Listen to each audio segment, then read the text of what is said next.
left ear. Ears do not cross hemispheres, so he's using the analytical rather than the emotional side of the brain, suggesting that he has no personal relationship with the caller. No, I didn't realize it had been so long. Sure, I guess there's no other choice but to just go ahead and do it. He's referring to an activity he has done before. It's unpleasant and needs to be repeated. This suggests some sort of invasive medical test, like perhaps a colonoscopy. Aren't there any other options? There's not a lot of room. It's going to be uncomfortable. Yes. Yeah, I'm definitely going with colonoscopy. Okay, bye. My mother's coming to visit. How about that? You were right. Our whole universe was in a hot, dense state that nearly 14 billion years ago expansion started. Wait, the earth began to cool, the autotrophs began to drool, Neanderthals developed tools, we built a wall. We built the pyramids. Math, science, history, unraveling the mystery that all started with a big bang.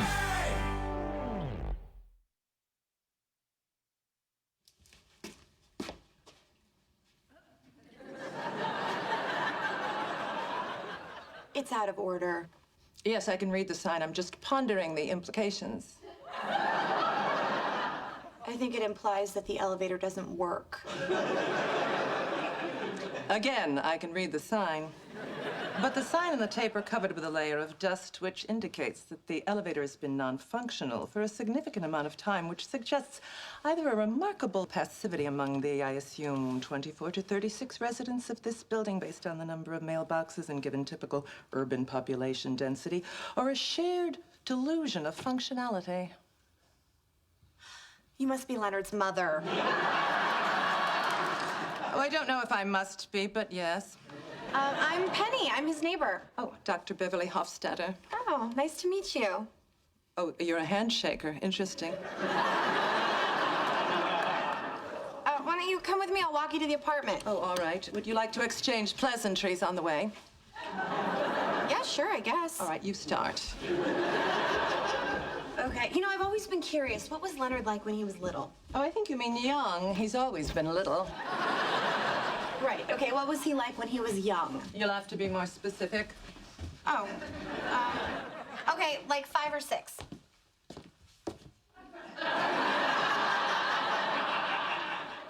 Five. Oh, well, at that age, he was well enmeshed in what Freud would call the phallic stage of psychosexual development. An outmoded theory, of course, but the boy did spend most of his waking hours with a tight grasp on his penis. Leonard mentioned you were a psychiatrist. Well, that is one of my degrees. My primary field is neuroscience. Oh. Well, I'm an actress.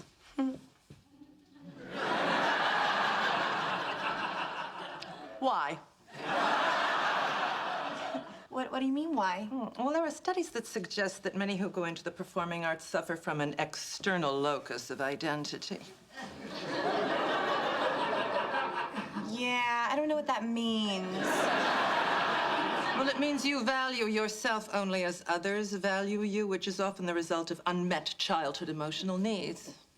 Oh, well, I had a wonderful childhood. Tell me about it. I know my dad wanted a boy. I tried being good at sports, but I hated getting dirty. And then I'm assuming you entered adolescence. He called me slugger until I got my first training bra, and then he just stopped playing catch with me. I wasn't slugger anymore. Your mother's here?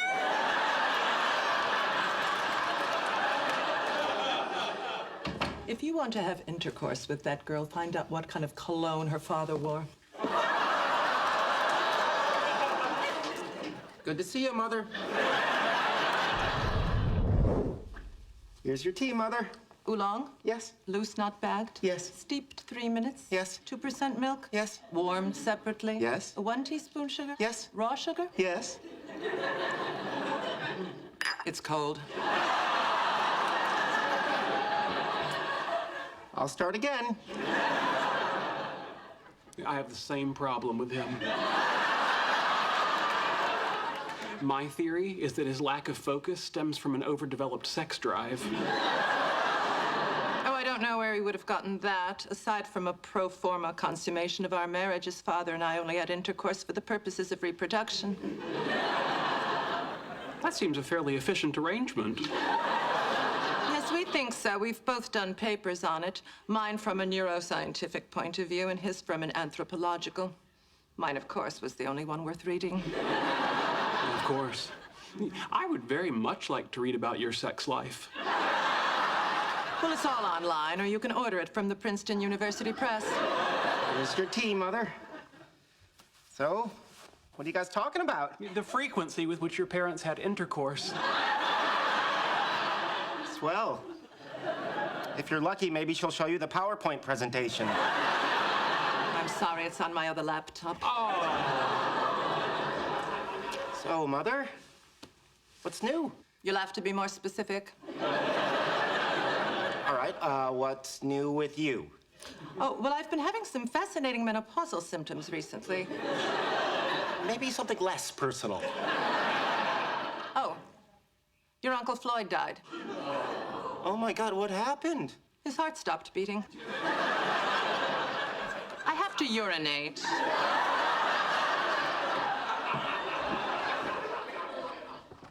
What a remarkable woman. Yeah, I thought you guys might hit it off. I envy you your childhood. I hate to tell you, but the only warm memories I have of my childhood are of my Uncle Floyd. But you're clearly misremembering. Your mother is brilliant, analytical, insightful, and I'm betting she never hit you with a Bible because you wouldn't eat your Brussels sprouts. Sheldon, you don't give your mother enough credit. She's warm, she's loving. She doesn't glue electrodes to your head to measure your brain waves while potty training. You were lucky. Yeah, when I was a kid, if I wanted an EEG, I had to attach my own electrodes. So, Dr. Hofstetter, Leonard rarely talks about his incredibly successful brother and sister. Please don't go there, Howard. I understand that, unlike Leonard, they're at the top of their respective fields. Boy, you suck. Well, Leonard's younger brother, Michael, is a tenured law professor at Harvard, and his sister just successfully grew a human pancreas in an adolescent gibbon. So she's close to curing diabetes. Why else would you grow a pancreas in a teenaged gibbon? Wow, you must be very proud. Why? They're not my accomplishments. I have to urinate. Why are you doing this? You know the rules. You brought your mom to work. You must suffer. I had no idea your siblings were so much more successful than you. Yeah, you're like the Jar Jar Binks of the Hofstadter family. Oh, Misha, think you're looking so sad. You know, rather than mock me, my friends might realize that this is difficult and try to help me through it. Nope, I think mocking you is more fun. Next time, don't use to bring Mama to work, okay? That was fast. Oh, the middle stall was occupied. I'll have to try again later. It's totally understandable. In bladder voiding, as in real estate, it's location, location, location. So where were we? Howard lives with his mother, and Raj can't speak to women unless he's drunk. Go. Oh, that's fascinating. Selective mutism is quite rare. On the other hand, an adult Jewish male living with his mother is so common it borders on sociological cliché. It's just temporary. I pay rent. He lives in the same room where his bassinet was. You know, both selective mutism and an inability to separate from one's mother can stem from a pathological fear of women. It might explain why the two of you have created an ersatz homosexual marriage to satisfy your need for intimacy.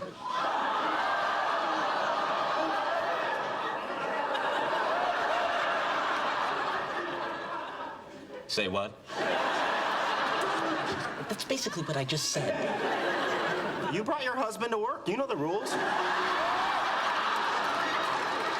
Misa think Anusa looking pretty sad now, too, betcha. Leonard, it's 1 o'clock. Weren't you going to show me your laboratory at 1 o'clock? Yeah, there's no hurry, Mother. Tell them more about their secret love for each other. But it's 1 o'clock. You were going to show me your laboratory at 1 o'clock. Her reasoning is unassailable. It is 1 o'clock. Fine, let's go.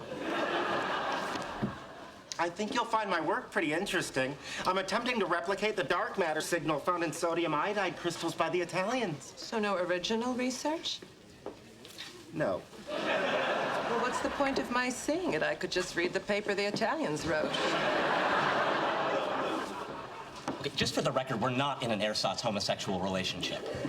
Well, then why didn't you say that to her? Why is it always my responsibility? Well, it's not always your responsibility. I swear, this is the same thing you did at the comic book store last week. I can't believe you're bringing that up. I didn't bring it up, you did. We'll talk about this later. But you always say that, but we never do.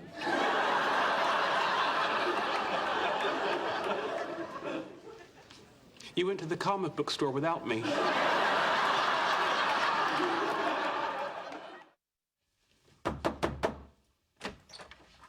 Hey, You got alcohol? your mom's still here? Yep. Come on in. Wait, she's not gonna come here looking for you, is she? Oh, relax. She took Sheldon to the hospital to get a brain scan. Oh my God, what happened? Nothing. Mother likes looking at brains, and Sheldon likes getting his brain scanned. Jeez, what a fun couple. She's only been here a day and a half, and I'm seriously considering alcoholism as a new career path. Hey, I talked to her for 5 minutes yesterday, and I've been half-bombed ever since. You can't let her get into your head. My head, what about yours? It's too late for me. My head is her summer house. She was right, you know. The locus of my identity is totally exterior to me. Oh, yeah, there she is. Hi, Mom. I mean, do you know where I was all morning? Auditioning with 50 other blondes for some stupid antidepressant commercial. And for what? So I'll finally get my daddy's approval? Did you get the part? No, they said I was too perky.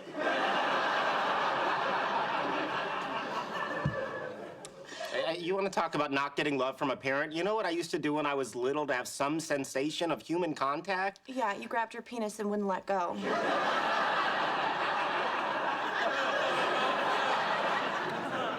Your mother told me. Of course she did. Anyway, that's not what I was going to say. When I was 10 years old, I built a hugging machine. A hugging machine? Yeah, I got a dressmaker's mannequin. I stuffed it with an electric blanket so it would be warm, and I built 2 radio-controlled arms that would hug me and pat my back.